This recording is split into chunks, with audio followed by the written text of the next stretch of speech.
Jadi kena buat macam mana? Kena tekad. Tahun ni saya tak akan tinggalkan tarawih 20 rakaat. Kalau saya tertinggal kerana ada uzur, saya akan balik sempurnakan 20 rakaat.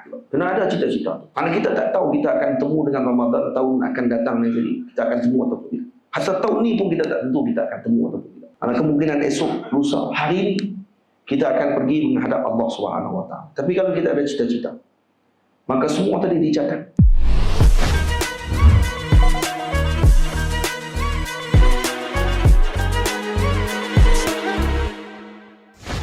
Assalamualaikum warahmatullahi wabarakatuh. Alhamdulillahi rabbil alamin. Wassalatu wassalamu ala asyrafil mursalin Sayyidina wa nabiyyina Muhammad ibn Abdillah Rasulil Amin wa ala alihi wa ashabihi wa man tabi'ahum bi ihsanin ila yaumiddin. Subhanaka la ilma lana illa ma 'allamtana innaka antal alimul hakim. Rabbi shrah li sadri wa yassir li amri wahlul 'uqdatam min lisani yafqahu qawli. Rabbi yassir wa la tu'assir. Rabbi tammim bi khair wa ba'd.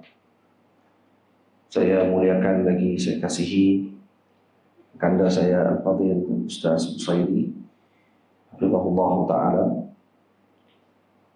para guru ahli jawatan kuasa bagi masjid Al-Falah Sungai Limau, bu ayah, abang-abang, kakak-kakak, para santri, para pelajar yang dimuliakan Allah Subhanahu wa ta'ala, yang tidak dapat saya sebutkan satu persatu nama-nama yang hadir dan pangkat dan kedudukan tuan-tuan di sisi Allah Subhanahu wa ta'ala.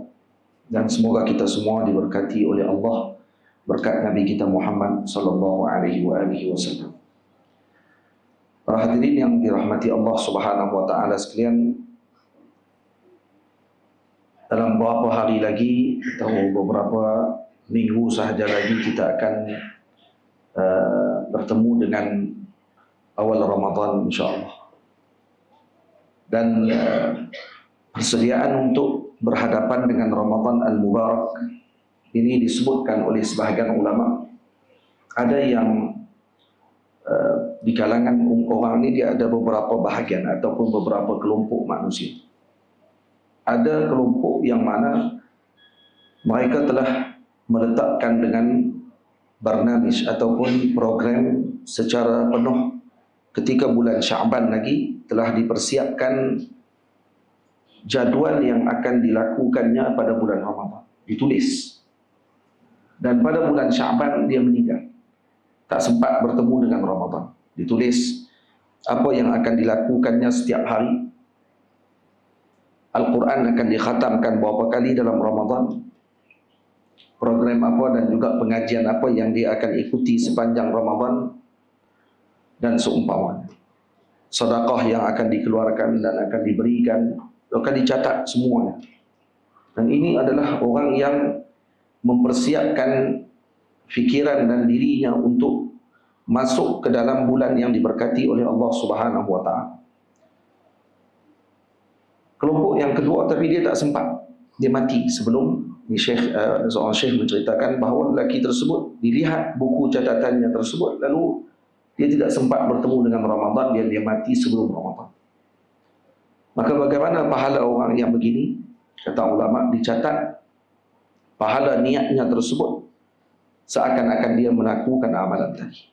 Itu disebut oleh Nabi kita Muhammad sallallahu alaihi wasallam, niyatul mu'min khairun min amalih.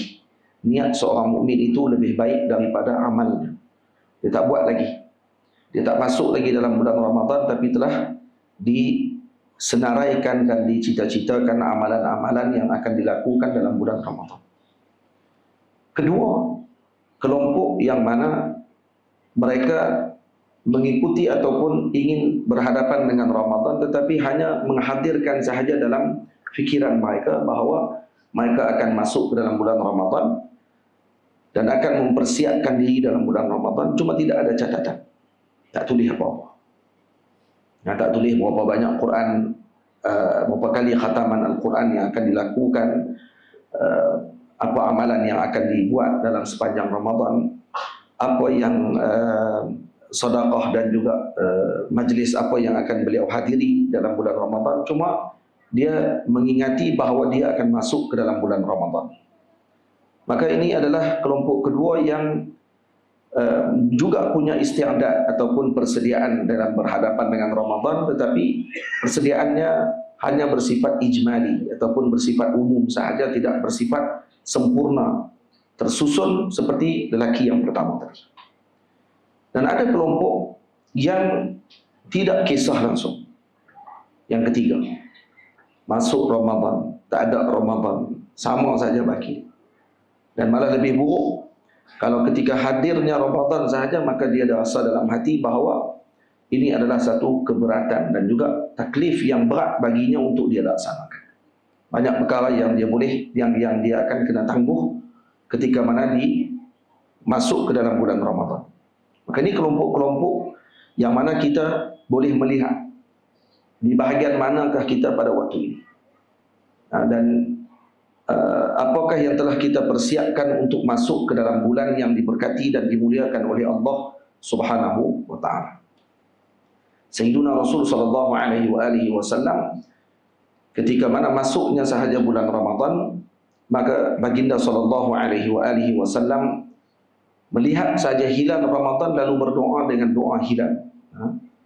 Doa yang mana diajarkan oleh Nabi kita Muhammad sallallahu alaihi wasallam, yang dibacakan oleh Nabi sallallahu alaihi wasallam dengan makna ya Allah, dengan masuknya hilal yang baru ini dengan al-amnu wal islam wal imanu wal islamu dan seumpamanya doa tersebut diajarkan oleh Nabi kita Muhammad untuk menunjukkan bahawa baginda Nabi berharap bulan tadi bulan yang penuh dengan kebaikan dan bulan yang penuh dengan kesejahteraan ketika mana masuknya bulan tersebut, khususnya bulan Ramadan al-Mubarak.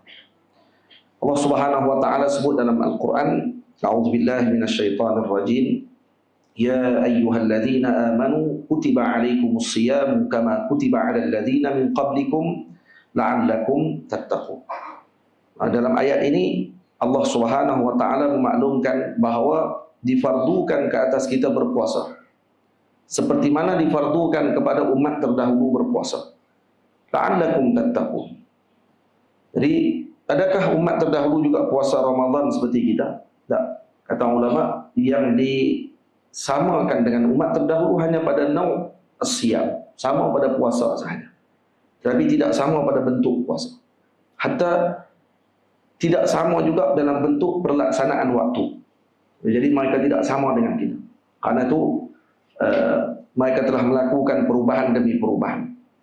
Karena pada permulaan syariat agama Allah Subhanahu wa taala disyariatkan berpuasa bermula daripada setelah fajar dan kemudian sampai maghrib. Tetapi kalau tidak makan, selepas masuknya maghrib tidak makan dan tertidur, maka diharamkan makan dan melakukan perkara-perkara yang lain sehinggalah esok hari. Ini terdahulu. Ini disebut dalam kitab Al-Imam At-Tirmizi, dalam Sunan At-Tirmizi, sehingga ada seorang sahabat Nabi sallallahu alaihi wasallam yang beliau balik daripada kerja, daripada pagi. Kemudian sampai di rumah, isterinya tak sempat masak karena urusan yang sibuk dalam rumah tangga, dan kemudian dia bagi tahu kepada suaminya untuk tunggu sekejap. Dia nak keluar nak pergi cari makanan. Bila dia keluar untuk cari makanan balik, suami dia telah tertidur keletihan. Lalu dia kata, habislah, tak boleh buat apa lah. Rugilah kamu. Tak boleh nak makan, kenapa? Kerana dah tertidur. Lalu si suami bangun dalam keadaan hampa, tak boleh makan sebab dah tidur. Kerana itu syariat permulaan macam tu. Lalu terus beliau berpuasa sampailah esok hari, dalam waktu tengah hari jatuh pingsan karena terlalu letih. Lalu para sahabat bertemu dengan junjungan besar Nabi kita Muhammad sallallahu alaihi wasallam, maka turunlah syariat yang baru, yaitu menjelaskan tentang bagaimana cara berpuasa yang kita lakukan sekarang, yaitu bermula daripada terbit fajar sehingga terbenam matahari, dan boleh bagi kita untuk melakukan perkara yang tidak dibenarkan waktu ketika berpuasa, seperti makan dan minum bersama dengan isteri dan seumpamanya setelah waktu berbuka puasa. Maka syariat ini dibatalkan dengan apa yang telah dilakukan oleh kita sekarang. Maka yang disebutkan oleh Allah di dalam Al-Quran, ya ayyuhalladzina amanu kutiba alaikumusiyam, difardukan kepada kamu semua dengan berpuasa, kama kutiba alal ladzina min qablikum, seperti mana yang telah difardukan ke atas orang yang sebelum daripada kamu. Bermakna mereka juga difardukan dengan puasa, tetapi bukan dengan apa yang kita lakukan pada waktu ini. Al-Imam Al-Bukhari radhiyallahu taala anhu dan Al-Imam Muslim radhiyallahu taala anhu telah meriwayatkan di dalam Sahih Al-Imam Al-Bukhari dan Sahih Al-Imam Muslim bahwa Rasulullah sallallahu alaihi wasallam bersabda, Allah berfirman dalam hadis qudsi. Apa kata Allah? Berfirman Allah, kullu amali bani adama lahu illa as-siyam fa innahu li wa ana ajzi bih. Setiap amalan anak Adam itu adalah baginya. Lahu dengan makna dia boleh untuk mengetahui martabat dan kedudukannya, dan dia tahu amalan tersebut kalau dilakukan berapa banyak pahala yang dia akan perolehi, melainkan puasa. Fa innahu li wa ana ajzi bih. Kenapa? Karena kata Imam Abdul Wahab Sya'rani radhiyallahu anhu, fa innahu li wa ana ajzi bih. Orang yang berpuasa, waktu ketika dia berpuasa, dia sedang beramal dengan akhlak Tuhannya. Karena puasa tidak makan dan tidak minum, dan Allah Azza wa Jalla tidak makan dan tidak minum. Dan puasa adalah menahan daripada segala perkara yang kebiasaannya dilakukan oleh manusia biasa. Maka orang yang berpuasa, amalan mereka pada ketika tersebut adalah seakan-akan malaikat Allah Subhanahu wa ta'ala.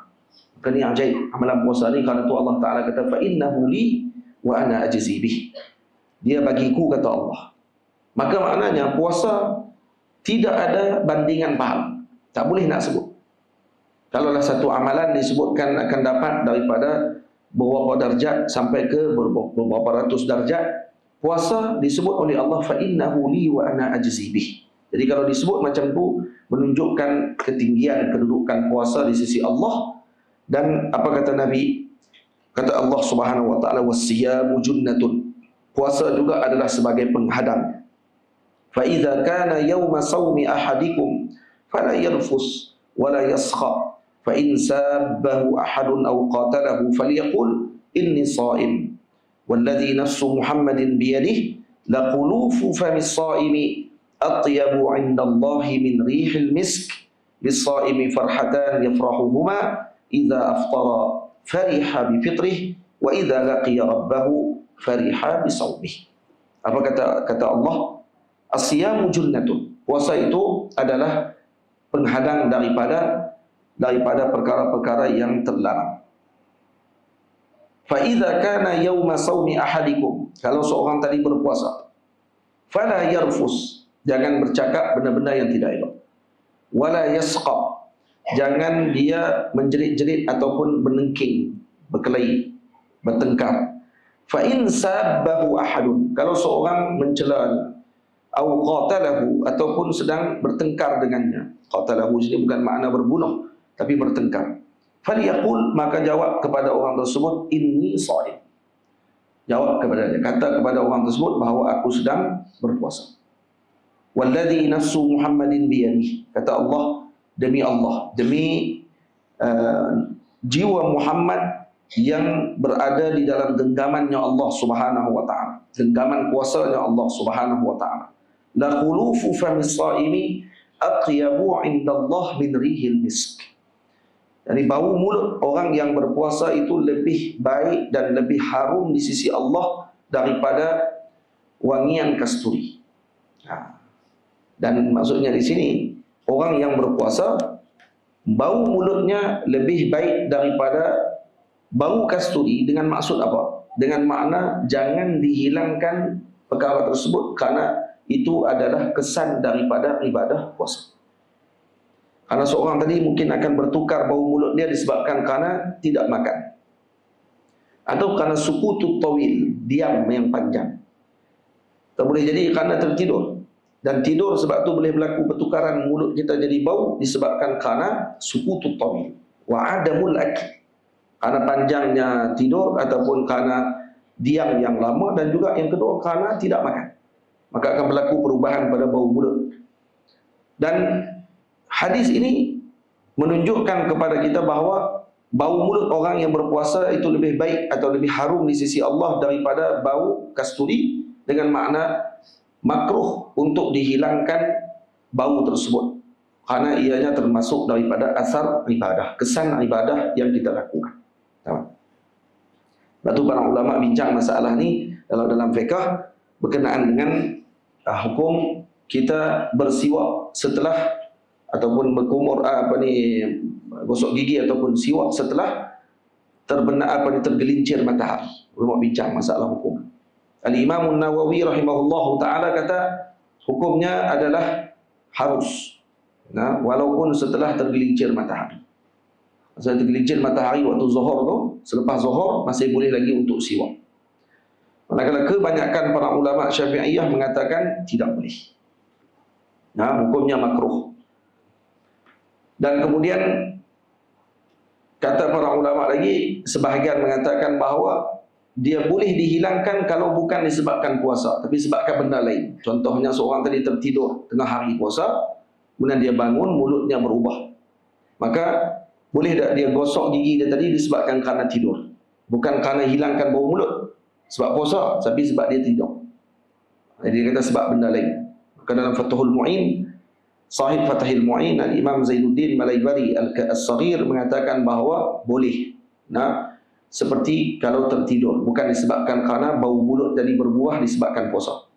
Kalau bau mulut tadi berubah sebab puasa, makruh dihilangkan. Tapi kalau sebab tertidur, maka tidak masalah untuk dihilangkan. Tapi pandangan tadi marjuh, kata Allah. Pandangan tadi marjuh. Pandangan yang rajih ialah pandangan Syekh beliau Al-Imam Ibnu Hajar Al-Haytami, yang mengatakan bahawa makruh juga untuk dihilangkan. Karena apa? Karena sekarang ni masalah dia ada kaedah yang disebut oleh fuqaha, idza ijtama'a baina muqtadin wal mani' quddima al mani'. Kalau bertemu di antara muqtadin. Muqtadin dari sini suruhan atau mujib, sesuatu yang disuruh pada waktu tersebut ialah menghilangkan bau mulut, karena mulut kita berbau. Dan kemudian ada mani', ada larangan pada waktu tersebut, yaitu tidak dibenarkan untuk menghilangkan bau mulut ketika waktu siang puasa. Kenapa? Karena la khulufu famis shaimi atyabu 'indallah min rihil misk. Karena bau mulut orang berpuasa lebih wangi daripada di sisi Allah daripada bauan kasturi. Jadi sekarang ni ada larangan. Walaupun hadis tadi tidak menimbulkan larangan, tapi dipaham daripada siyak hadis ataupun bentuk hadis tadi disebut adalah larangan daripada Allah untuk menghilangkan bau mulut orang yang sedang berpuasa. Maka mana yang nak kena dahulukan? Disuruh untuk kita bersiwak fi kulli hal, dalam semua keadaan. Okay? Batu siwak ni adalah sunnah mutlaqah dibagi. Sunnah yang mutlak. Semua tu semua kena buat. Nak masuk rumah, nak mai ke majlis macam ni, siwak. Nak masuk ke dalam nak sembahyang, siwak. Wuduk, siwak. Nah, ketika balik masuk ke dalam masjid, hatta ketika tidak ada orang pun siwak. Kenapa? Karena masjid tidak kosong daripada malaikat Allah Subhanahu wa taala. Nak masuk ke dalam rumah, kena siwak kalau ada orang dalam rumah, karena takut orang jadi terkesan ataupun jadi jam dengan bau mulut kita. Yang tu baru kita siwak. Dalam rumah kalau nak masuk kena ada orang. Tapi kalau semua dalam rumah tu semua jenis mulut busuk semua, tu tak nak buat apa lah. Dia boleh tahan tak? Ini kalau kita bimbang, yata'azza an-nas bi raihati famina, dengan orang jadi akan jadi busuk dengan bau mulut kita, maka disunatkan kita siwak pada waktu tersebut. Baik, siwak disuruh dalam semua keadaan. Tapi sekarang ni ada larangan. Larangan untuk menghilangkan bau mulut orang yang berpuasa, karena itu termasuk daripada menghilangkan kesan ibadah. Maka kaedah sebut dia, idza ijtama'a baina muqtadin wal mani' quddima al mani'. Ketika bertembung di antara mujib yang disuruh dan juga yang larangan, maka didahulukan larangan pada waktu tersebut. Jadi larangan dia apa dia? Tak boleh siwak. Hatta bangkit tidur waktu siang. Hatta bangkit tidur waktu siang maksudnya selepas zuhur. Jadi kita tertidur selepas zuhur, bangkit waktu asar, bau mulut, maka pun tidak disunatkan untuk kita hilangkan bau tersebut, dikekalkan bau tadi. Faham? Jadi jangan cakap tu diam. Itu. Dia kata pipi kat orang pergi sembang, pum, bau mulut dia, ya Allah ya Rabbi. Hak genuk pagi tadi. Waktu sahur tu duk bau lagi. Tu orang kata baunya mulut dia kata. Tak pun dia buat isyarat ke buat muka ke buat apa semua, betul kita pun sebut hadis tu. La khulufu fa bis-sa'i atyabu 'inda Allah min rihil misk. Kawan tu pula jawab pula, dia kata, "Hadza 'inda Allah, 'indana la." Tu di sisi Allah kata. Memang wangi di sisi kami, jam. Jadi macam mana kita nak buat tu? Ya, tetap tidak siwak. Kalau ikut pandangan mu'tamad dalam mazhab, tidak siwak. Dijaga bau mulut tadi kerana apa? Kerana itu disukai di sisi Allah, kerana hadza min asaril ibadah. Maksud asar ibadah. Boleh faham ni kaedah tu? Faham tak faham? Faham lah. Nah, ingat ke tak ingat tadi ni? Buat-buat ingatlah kalau ingat. Kemudian orang yang berpuasa ni, kata Nabi, kata Allah, farhatan. Dia ada dua kegembiraan. Yafrahuhuma, yang mana dia akan gembira dengan kedua-duanya. Apa dia? Idza aftara fariha bi fitrih. Ketika berbuka ataupun ketika merayakan hari raya. Dua boleh sebut makna. Sama ada ketika raya dia akan gembira, ataupun ketika berbuka maka dia gembira dengan berbuka puasa tersebut. Yang kedua, wa idza laqiya rabbahu fariha bi shaumih. Dia bukan gembira disebabkan kerana apa? Kerana habis puasa. Tidak. Dia bukan buka puasa gembira hari itu habis puasa. Dia gembira kerana dia mendapatkan ma'dubah, hidangan daripada Allah Subhanahu wa taala setelah selesai melaksanakan ibadah pada hari tersebut. Jadi dia bukan gembira habisnya ibadah. Dia tidak gembira kerana dia seronok berada dalam ibadah. Nah, kerana waktu ketika ibadah tadi berlangsung, pahalanya dilipat gandakan, amalannya tadi diluar biasakan oleh Allah Subhanahu wa taala, tetapi kegembiraan tadi adalah dengan kegembiraan kepada apa yang disediakan oleh Allah kepadanya. Malam tu pula dengan qiyamul lail, dengan tahajud, dengan tarawih dan seumpamanya pada malam tersebut. Ibadah dengan ibadah. Ada sebahagian masyayikh bulan Ramadan tidur 10 minit saja semalam. Masyayikh lah kita, nah, tak tidur 10 minit. Nah, lepas tidur 10 minit saja. 10 minit dia tidur sehari. Sepanjang Ramadan. Maksudnya dalam satu hari 10 minit dia tidur. Malam dipenuhkan dengan ilmu, dengan baca kitab ataupun untuk persediaan bagi berhadapan Maulana Syekh Adham Asibi. Orang muda lagi daripada Syria. Beliau cerita sendiri, kata dia ada buat 2 kelas pada sepanjang Ramadan, kelas selepas subuh dan kelas selepas maghrib. Sebelum maghrib. Jadi kelas Ramadan dia kata di masjid dia ada buat 2 kelas. Kita kalau buat itu lepas subuh boleh jadi ada orang. Sebelum maghrib tak tentu. Saya lihat orang kampung pakai komplain lah, sebelum maghrib pun nak buat kelas juga. Banyaknya ilmu. Kami nak buka puasa dengan keluarga apa semua. Lain kali masjid tinggal Tok Imam dengan Tok Bilal. Tinggal ada 3-4 orang aja sendiri. Hak ni sunnah mahjurah. Sunnah mahjurah maksudnya sunnah yang telah ditinggalkan oleh kebanyakan orang pada bulan Ramadan, iaitu apa? Menunaikan solat jemaah maghrib dan juga waktu-waktu lain di masjid. Kalau bulan Ramadan, waktu yang paling bermencabar bukan waktu subuh. Nah, waktu mencabar bulan Ramadan adalah waktu maghrib. Betul tak Syekh? Tengok maghrib tahun ni. Ramadan tahun ni tengok. Kecuali masjid buat semoreng. Hak tu lain. Hak tu je yang mengikat orang kampung kita. Semua. Itu sangat bagus amalan tu, masya-Allah. Amalan yang sangat bagus untuk mengelakkan daripada ditinggalkan jamaah masjid tadi daripada solat maghrib. Isyak ramai balik, maghrib tak ada orang. Sebab semua pakat sibuk cari bazar Ramadan, ayam golek. Tiap-tiap hari duk tengok dah tu pun, tapi Ramadan dia nafsu dia lain. Tu tera syaitan sufidatis syayatin. Nah, maksudnya raja-raja jin dan syaitan diikat pada hari siang Ramadan sepanjang 30 hari. Raja-raja jin akan diikat. Jin besar-besar semua ni ifrit. Nah, hak kalau duk nampak juga malam-malam tu bukan tak ada, ada. Macam mana? Balik baru ni dia kata, lalu tengok-tengok tu ada kat limah tepi tu dia kata. Macam hantu kat limah dia kata. Tengok kat tepi pokok besar dia duduk musik juga. Kata dah kena ikat semua, dah bukan semua kena ikat. Hak tak kena ikat tu masuk lekeh. Kalau lari tu maksudnya kita teruk lagi. Kalau lah hari tu macam, oh lekeh lagi kita. Bahat besar-besar pakai habis dah. Kena tangkap semua. Itu semua kena ikat besi. Rantai besi semua. Hak yang kena lepas tu. Kalau kena rasuk juga bulan Ramadan tu, maksudnya lekeh kali kena rasuk tu. Sebab apa? Sebab tu hak lekeh-lekeh tu. Walaupun dia cakap tinggi, dia habaq kata dia Raja Jin, dia bohong kan. Raja Jin semua kena tangkap. Dia boleh mengaku waktu tu sebab dia pemangku raja waktu tu. Ibu-ibu semua, ayah-ayah semua. Jadi buka puasa maghrib. Dua waktu ni waktu mencap. Jadi kalau buat moreh, ini adalah sebenarnya satu sunnah yang bagus. Sini buat moreh lah. Sini buat moreh lah ya. Dulu buat moreh. Dulu buat ni tak buat.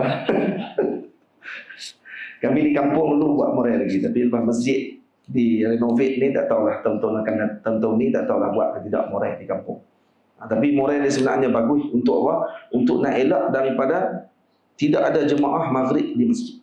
Syekh Adham Asimi tadi dia kata dia buat kelas 2 kelas. Jadi sepanjang sebulan Ramadan maknanya akan ada 60 kelas. 15 minit selepas subuh, 10 ke 15 minit selepas subuh, 10 ke 15 minit sebelum maghrib. Dia akan buat kelas. Baca kitab Tajul Arus, Imam Ibn Atha'illah. Dan kata dia, saya bukan baca macam tu saja. Sepanjang malam saya tidak akan tidur untuk mempersiapkan bacaan saya untuk saya mengajak pada esok hari. Kenapa? Karena menghormati jemaah. Saya hari ini kalau datang kepada ibu-ibu, ayah-ayah, abang, kakak, para guru semua di sini, kalau saya datang tanpa saya murajaah terlebih dahulu, maknanya saya menghina orang yang datang ke sini. Saya menghina orang. Kalau saya guru, saya mengajak kepada para santri saya di pondok, saya tidak murajaah sebelumnya, bermakna saya menghina akal mereka. Kalau saya menganggap enteng dengan apa yang mereka telah persiapkan untuk hadir ke majlis saya. Jadi saya kena bersiap dulu. Saya kena baca dulu. Walaupun kita tadi dah baca berkali-kali sekalipun. Tapi hak saya kepada ilmu dan hak saya kepada jemaah yang hadir untuk saya mempersiapkan dengan persiapan yang baik bagi menghormati akal orang yang datang dan menghormati hadirin yang datang. Maka dia kata, saya tak tidur sepanjang malam. Saya pun macam tu juga ni, hadir ni pun baca dulu dan kemudian murajaah dulu dan seumpama. Jadi kata Syekh tadi, dia sebut, saya pun macam tu juga. Tidak tidur sepanjang malam melainkan 10 minit saya tidur. Dan lebihnya adalah dengan membaca dan bersiap untuk esok pagi berdepan dan juga menyampaikan yang terbaik kepada masyarakat. Jadi hadirin yang dirahmati Allah, ibu ayah semua. Jadi puasa ni adalah persediaan. Puasa ni adalah persediaan. Kita tak akan boleh untuk masuk ke dalam madrasah Ramadan kalau kita tidak mempersiapkan diri kita sebelum Ramadan. Dan tak akan berjaya. Wallahi wa rabbi Ka'bah. Sungguh, try tengoklah. Sebelum Ramadan tak baca Quran, masuk Ramadan baru nak baca Quran, dia tak akan sambung. Kalau tadarus ramai-ramai tu lain. Memang khatam lah ramai-ramai. Sambil kawan-kawan duk baca, sambil duk tengok handset. Hak tu kawan ni sambung baca, dia tengok handset. Sambung kat dia, barulah ni kawan tu pula tengok handset. Pakai mic. Tak pun dia baca hak dia punya je. Dia kata saya baca apa yang saya kena balik tak kata. Anak nak makan ayam golek lagi. Ayam golek juga nak keluar pula. Beli bacalah satu line, hak beda dia punya, lepas tu keluar tak main dah. Itu tak tadarus tu. Nah, tadarus kalau yang betul yang zaman Nabi SAW dengan Sayyidina Jibril alaihissalam dengan makna tadarus. Yani darasa Sayyidina Rasulullah SAW ma'a Sayyidina Jibril di Ramadan. Nabi akan bertadarus Al-Quran dengan Sayyidina Jibril setiap Ramadan 1 kali khatam Al-Quran. 1 kali khatam Al-Quran, dan sebelum Nabi wafat 2 kali khatam.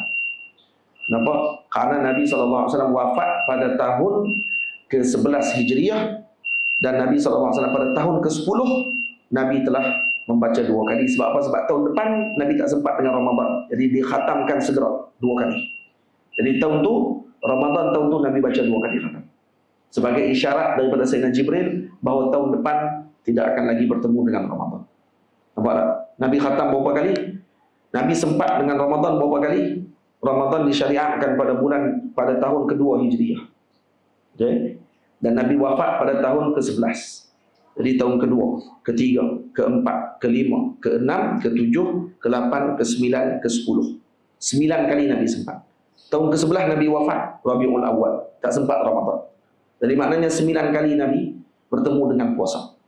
9 kali bertemu dengan puasa, kata ulama, dalam 9 kali Nabi bertemu dengan Ramadan, hanya sekali sahaja atau 2 kali sahaja yang sempat 30 hari. Maknanya yang penuh 30 hari, bulan tadi 30 hari. Baki 29 hari. Jadi ini sebagai penguat kepada kita lah. Kalaulah Ramadan kita tahu ni 29 hari, tak payahlah kata tak cukup. Tak cukup puasa kita tahun ni. Ada orang tua-tua sebut gitu. Tahun ni puasa tak cukup lah. Kenapa pula? 29 hari je. Lah cukup lah tu. Lepas tu nak buat syariat baru. Nak tambah bulan dia sendiri. Tak boleh lah. 29 hari. Cukup juga bulan tu. Dan Allah Ta'ala jadikan kepada Sayyidina Rasul 29 hari itu 9 atau 8 kali Ramadan ataupun 7 kali Ramadan. Baki 2 kali atau sekali, pandangan kuat sekali saja, 30 hari. Dan sepanjang tu Sayyidina Jibril akan turun tadarus Quran dengan Sayyidina Rasul. Baik, macam mana tadarus Quran?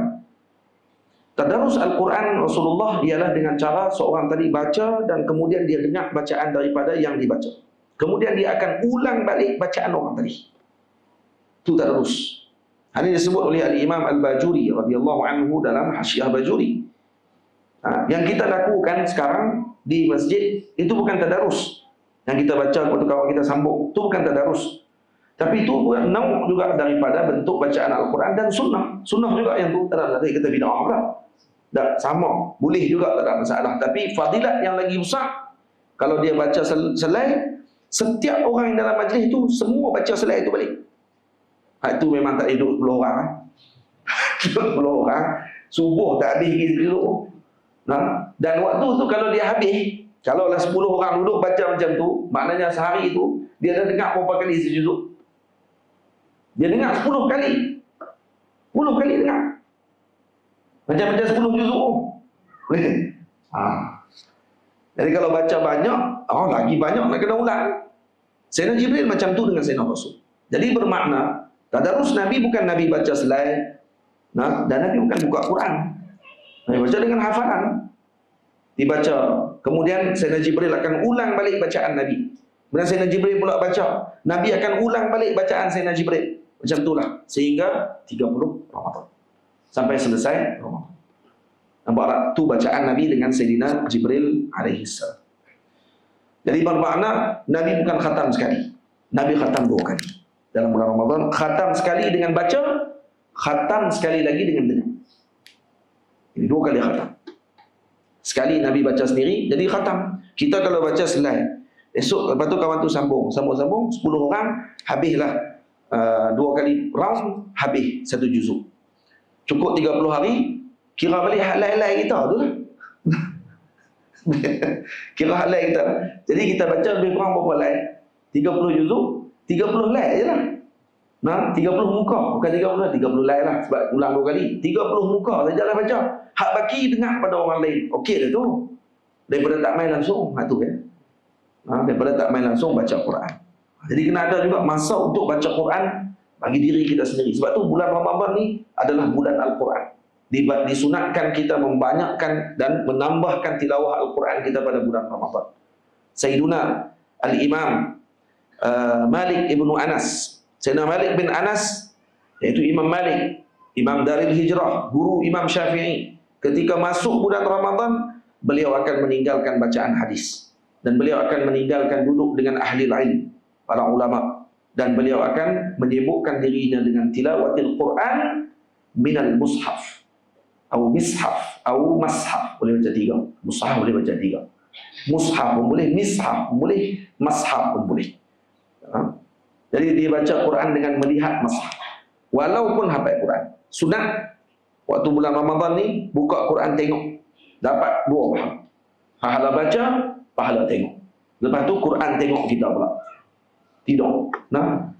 Quran kalau orang tak biasa baca waktu 3 sebelum bulan Ramadan, waktu Ramadan baru nak baca, baru Bismillahirrahmanirrahim 3 baris saja menguah 4 kali dah.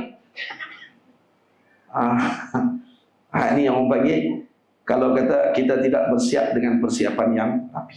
Jadi nak kena bila mula baca Quran? Mula malam ni. Try tengok. Try tengok malam ni berapa kali muat.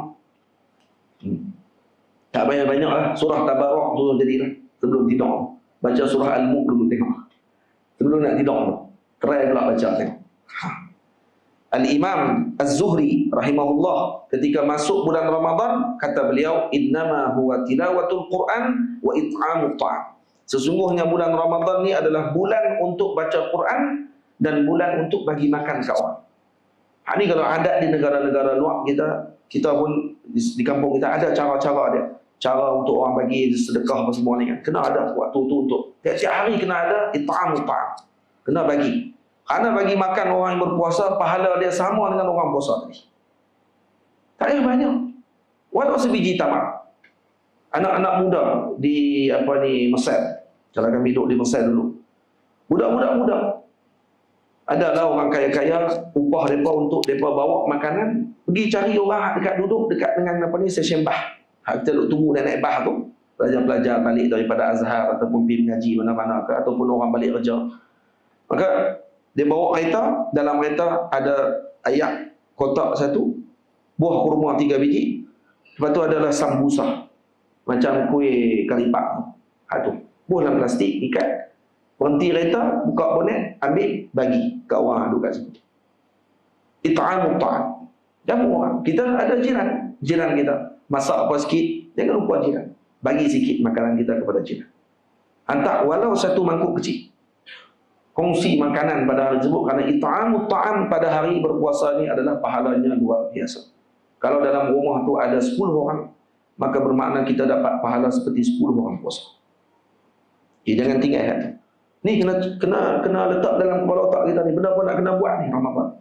Jadi kalau beli kurma, jangan tinggal kurma tu kat rumah kita saja. Dia beli kurma, beda dia ya 30 hari. Kurma ni beda 30 hari, dia bagi kat orang pula beli ni rilah. Bilion belakang tu dia marah pula. Marah orang kampung dia suruh pergi bilion sendiri. Tak beli 2 kotak. Sekotak beda nak hadiah kau.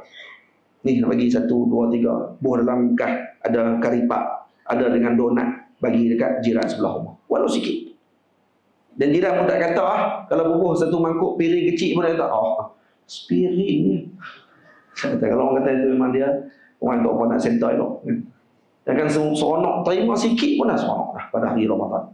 Sebab dia bulan Ramadan innama huwa tilawatul Quran wa it'amut ta'am. 2. Al-Imam Sufyan Ats-Tsauri radhiyallahu anhu ketika masuknya Ramadan taraka jami'al ibadah. Beliau meninggalkan seluruh ibadah yang bukan berkait dengan Ramadan. Maknanya bukan tak sembahyang, meninggalkan ibadah-ibadah yang lain yang bukan berkait dengan Al-Quran. Wa aqbala ala tilawatil Quran. Dan beliau akan sibuk dengan membaca Al-Quran. Ini amalan para awliya dan para ulama Allah Subhanahu wa ta'ala.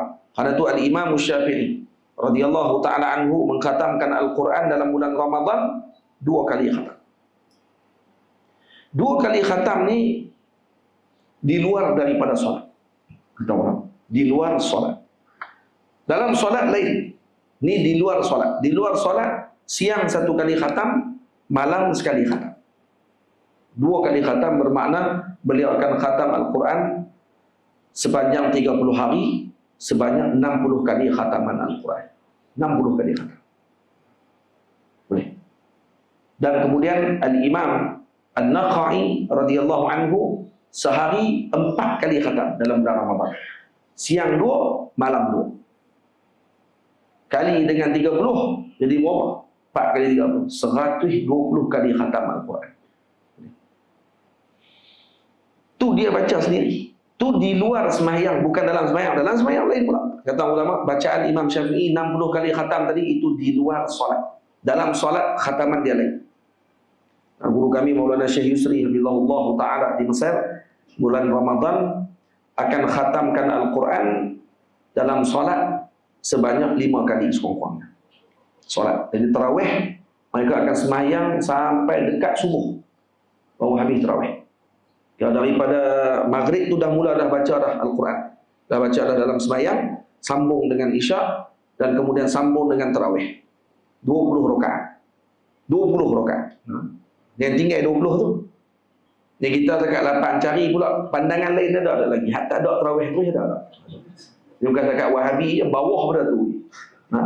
Wahabi zakat 8. Ni pula bincang lagi, kata lah kali. Ada tak pandangan tak ada tu? Lepas tu dia kata tarawih kan sunat. Dia kira sunat. Habis tu bahasa sunat tu apa dia maknanya? Bahasa sunat tu bahasa untuk tinggal kan? Bahasa kita kalau sebut sunat, kita tinggal, betul tak? Kita kan semayang qabliyah, ba'diyah, apa semua kita kata sunat je pun. Maksudnya apa dia? Boleh tinggal kan? Itu lah. Hak tu kan makna dia. Kalau dia buka dalam kitab usul fiqh, maksud sunat ni apa dia? Benda yang sunnah. Kalau dibuat dapat pahala, kalau ditinggal tidak dapat dosa. Dan buat dapat pahala, dia tahu dapat pahala. Jadi kalau kita tukar tengok, buat dapat 3,000, tinggal tak dapat apa. Buat tak? Yang RM10, 3,000. Agak-agak nak buat tak? Semayang qabliyah ba'diyah. Kalau buat dapat 3,000, tinggal tak dapat apa. Buat terus waktu tu. Ni wajib ni.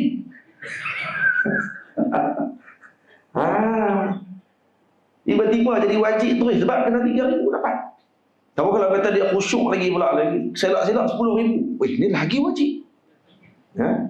Wajibul wujud dia kata. Wajibul wujud terus. Guna habis, istilah guna boleh habis. Ibu-ibu semua, ayah-ayah semua, ramai orang zaman sekarang bila dengar sunat, dia boleh keluar pada waktu tu daripada masjid sebab dia kata bahasa sunat seolah-olah kata kena tinggal. Maksudnya kenapa tak sembahyang tarawih? Sunat je, tak wajib pun. Isyak tu yang wajib. Kemah cakap. Kan sunat tu kan benda yang dilakukan oleh Rasulullah SAW. Benda yang dibuat oleh baginda Rasul SAW. Benda yang dibuat oleh baginda Nabi untuk apa? Untuk kita buat. Bukan untuk kita tinggal. Jadi kita abaikan. Kita lepaskan pandang kita daripada perkara tersebut.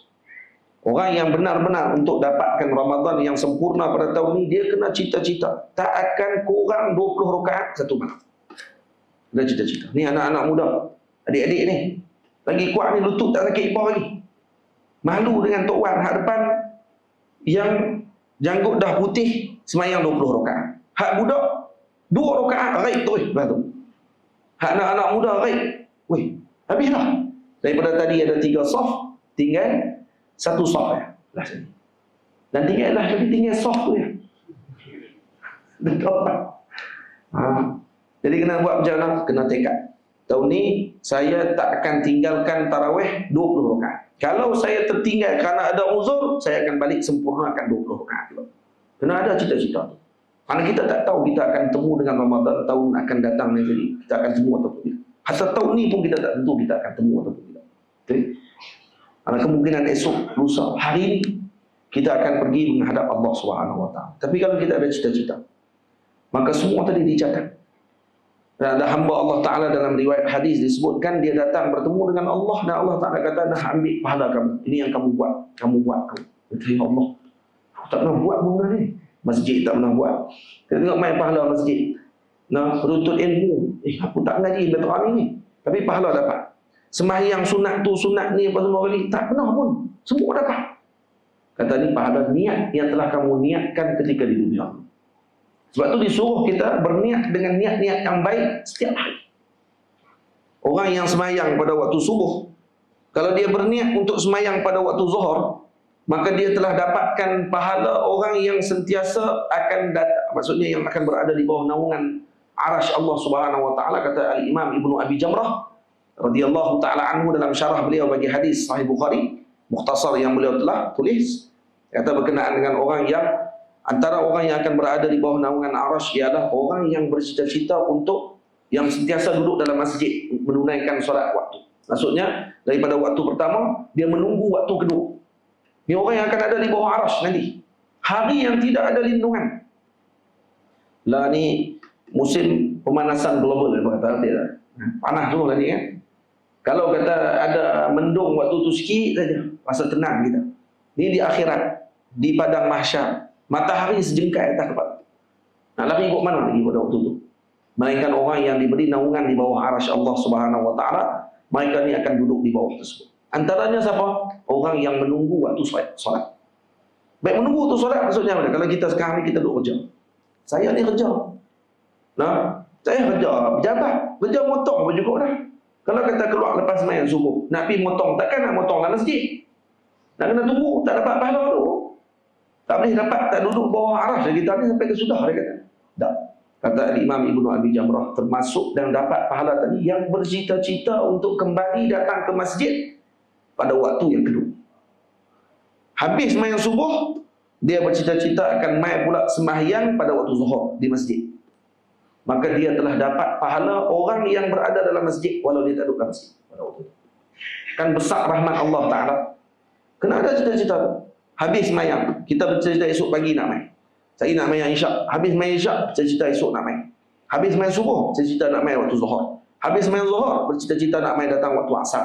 Begitu seterusnya. Maka orang tadi dicatat pahalanya pada hari tersebut dengan pahala dia berada dalam masjid walau dia di luar masjid. Ini pahala ajaib yang Allah Ta'ala bagi kepada umat Nabi SAW. Dan kalau diabaikan perkara tersebut, maka kita rugi. Sebab tu kita kena bercita-cita sekarang. Kerana cita-cita kita tidak akan disia-siakan oleh Allah Subhanahu Wa Ta'ala. Dicatat pahalanya oleh Allah. Dan kita berusaha ke arah tersebut. Kalau tidak, dia akan jadi hanya umniyah. Hanya sekadar angan-angan kosong. Tak. Angan-angan mukmin, tidak angan-angan kosong. Mereka berangan-angan dengan perkara-perkara yang baik. Dia tak panggil angan-angan lagi. Dia dipanggil cita-cita yang agung, yang tinggi di sisi Allah Subhanahu Wa Ta'ala. Karena kesemuanya untuk apa? Untuk Allah. Karena kesemuanya untuk apa? Untuk mendapatkan redha-Nya Allah Subhanahu Wa Ta'ala. Itu maksudnya. Kerana itu ibu dan ayah yang dirahmati Allah Subhanahu Wa Ta'ala sekalian, bulan Ramadan dan berpuasa Quran dengan puasa ni adalah benda yang tak boleh dipisah. Itu disebutkan dalam hadis Nabi kita Muhammad sallallahu alaihi wasallam, as-siyamu wal Qur'anu yashfa'an lil 'abdi yaumil qiyamah. Quran dengan puasa akan datang memberi syafaat di hari akhirat nanti. Yaqulu siyam, maka puasa akan berkata, ay rabbi mana'tuhu at-ta'ama wasyahawati fasyaffi'ni fihi. Kata siam, puasa nanti akan main, dan dia akan kata, wahai Tuhanku, aku telah menghalangnya daripada makan dan minum dan dengan syahwatnya pada waktu siang, maka syafi'ni fihi. Ya Allah, bagilah aku ni diberi peluang untuk bagi syafaat kepadanya. Puasa akan main untuk menjadi pendakwa raya bagi orang yang nanti berada di tempat mahkamah padang mahsyar nanti. Siapa yang akan main pertahannya? Puasa main. Yang kedua, Al-Quran akan datang. Ay Rabbi mana'tuhu an-nawma fil laili fasyaffi'ni fihi fayashfa'an.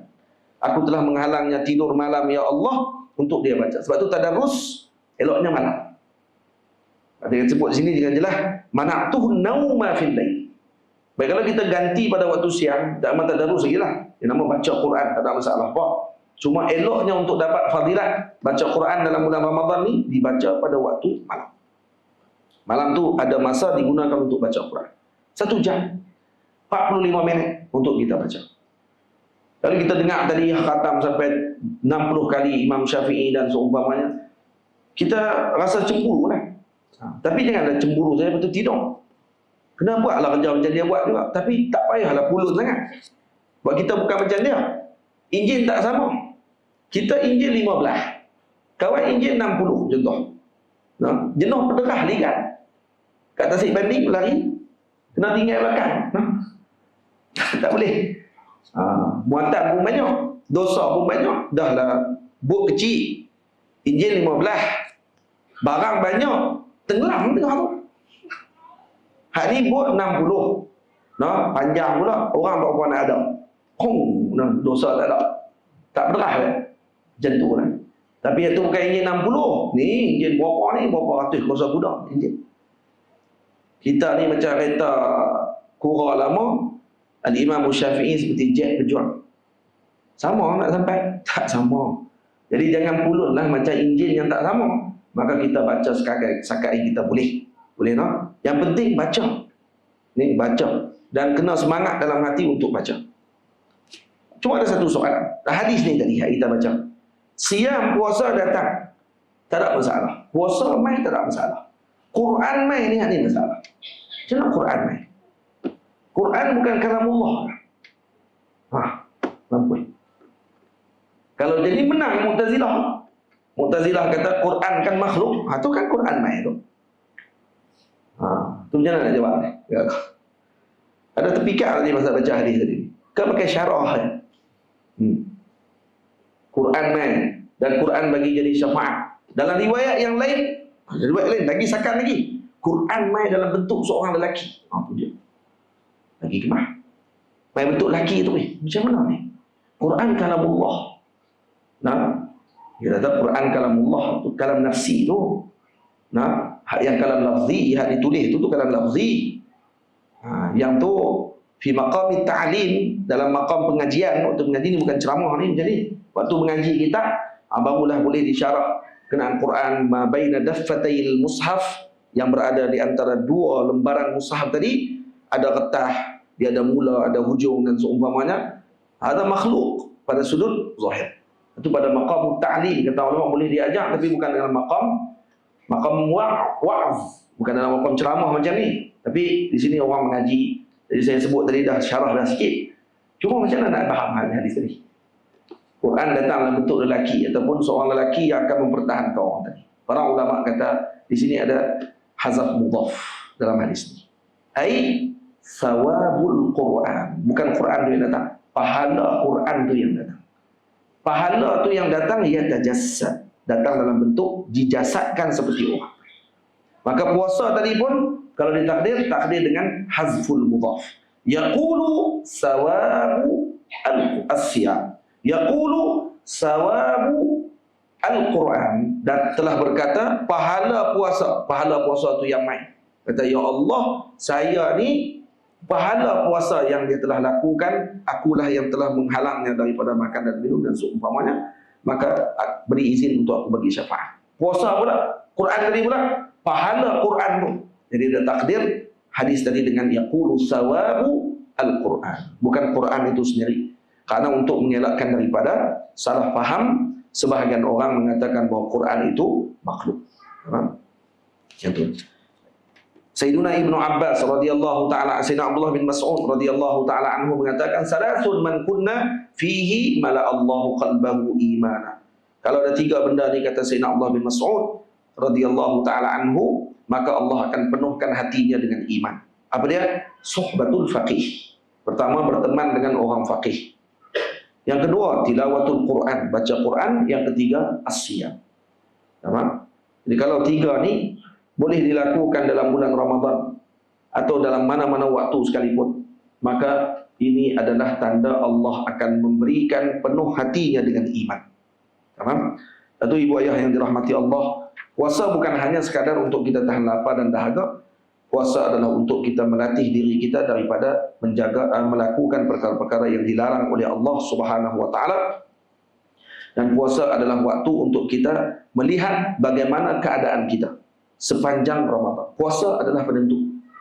Puasa ni dia macam madrasah penentuan, temuduga untuk tengok hamba ni siapa di sisi Allah. Masuk Ramadan ni kita akan tahu kita siapa.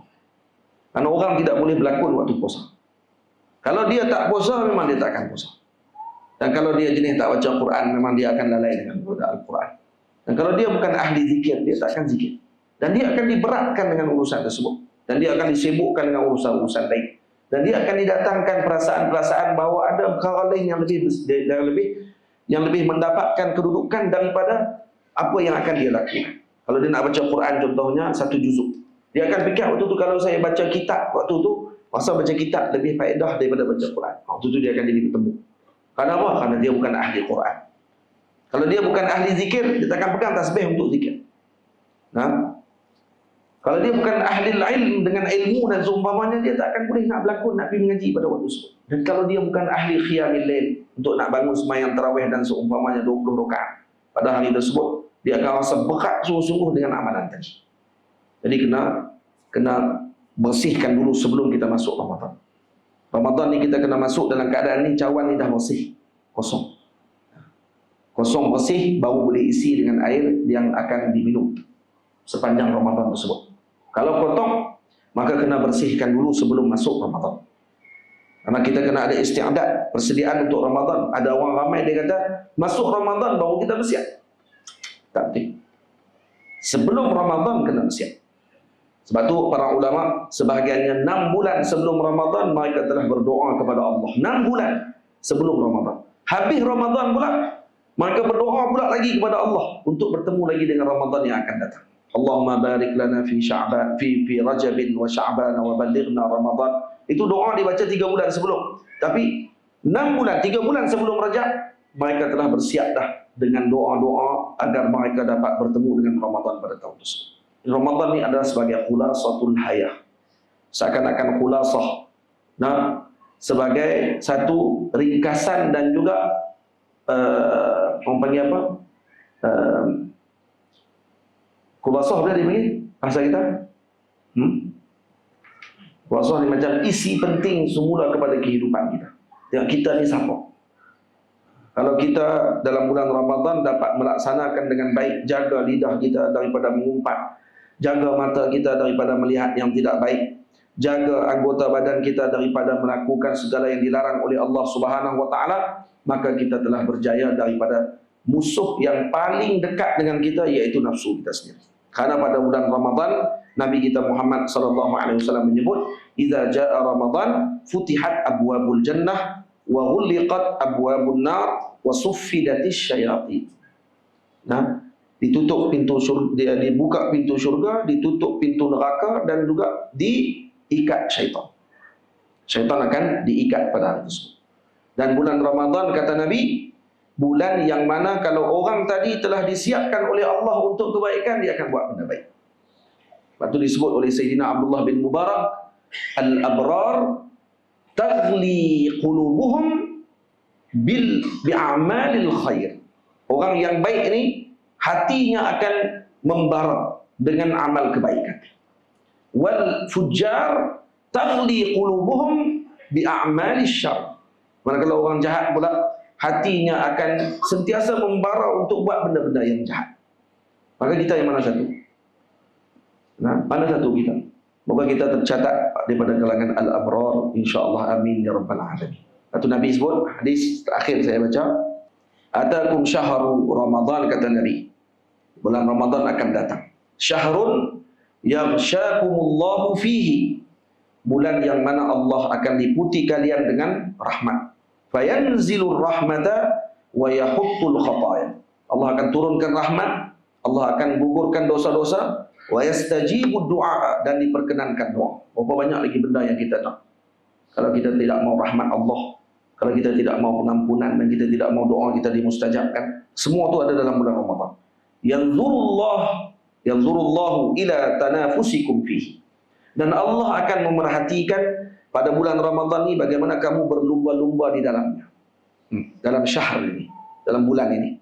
Jadi dalam bulan ini, bulan Allah akan tengok siapa yang berlumba untuk melakukan kebaikan. Wa yubahi bikum malaikatuh. Wa yubahi bikum malaikatuh. Dan apa ada bentuk? Wa yubahi bikum malaikatah. Allah Subhanahu wa taala akan membanggakan kalian di depan para malaikat. Yubahi, yakni huwa Allah bikum malaikatahu. Allah akan berbanggakan kita di depan malaikat-malaikat. Sebab malaikat dulu pernah komen ketika mana Allah ingin menjadikan khalifah di muka bumi, maka mereka mengatakan, kenapa nak dijadikan makhluk di muka bumi seperti manusia ini, sedang mereka nanti akan berbunuh-bunuh, kan? Bila Allah Ta'ala sebut, inni ja'ilun fil ardi khalifah, qalu ataj'alu fiha man yufsidu fiha wa yasfiku dima.